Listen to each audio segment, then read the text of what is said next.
ભરૂચ શહેરના તુલસીધામ શાક માર્કેટ નજીકથી ગતરોજ રાત્રિના સમયે એક નિરાધાર વૃદ્ધ મહિલા મળી આવતા પોલીસની માનવતા ભરેલી કામગીરી સામે આવી છે।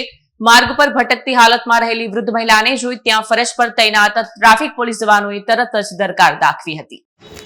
ભરૂચ શહેરના તુલસીધામ શાક માર્કેટ નજીક ગતરોજ રાત્રિના સમયે એક નિરાધાર વૃદ્ધ મહિલા મળી આવતા પોલીસની માનવતા ભરેલી કામગીરી સામે આવી છે। માર્ગ પર ભટકતી હાલતમાં રહેલી વૃદ્ધ મહિલાને જોઈ ત્યાં ફરજ પર તૈનાત ટ્રાફિક પોલીસ જવાનોએ તાત્કાલિક દરકાર દાખવી। પરિસ્થિતિને ગંભીરતાથી લઈ ટ્રાફિક પોલીસ જવાનોએ તરત જ 112 ઇમરજન્સી સેવાને જાણ કરી। જાણ મળતા જ 112ની ટીમ ઘટનાસ્થળે પહોંચી વૃદ્ધ મહિલાને પોલીસ વાહન મારફતે સુરક્ષિત રીતે સખી વન સ્ટોપ સેન્ટર ખાતે પહોંચાડવામાં આવી, જ્યાં વૃદ્ધ મહિલાએ પોતાનું નામ મંજુલા સુખલાલ તડવી હોવાનું અને તેઓ સોમપુરા ગામ, તાલુકો ડભોઈ, જિલ્લા વડોદરાના રહેવાસીઓનું જણાવ્યું। હાલ સખી સેન્ટરની ટીમ દ્વારા તેમના પરિવારજનોનો સંપર્ક કરવા માટેની કાર્યવાહી હાથ ધરાઈ છે। રાત્રિના અંધકારમાં એક નિરાધાર વૃદ્ધ મહિલાને આશ્રય અને સુરક્ષા પૂરી પાડનાર ટ્રાફિક પોલીસ તથા 112 ઇમરજન્સી સેવાની આ માનવતા ભરેલી કામગીરીને લઈ શહેરવાસીઓમાં પ્રશંસા વ્યક્ત થઈ રહી છે। વીડિયો જર્નાલિસ્ટ વિરેન્દ્ર પાટીલ સાથે સત્યા ટીવી ન્યૂઝ ભરૂચ।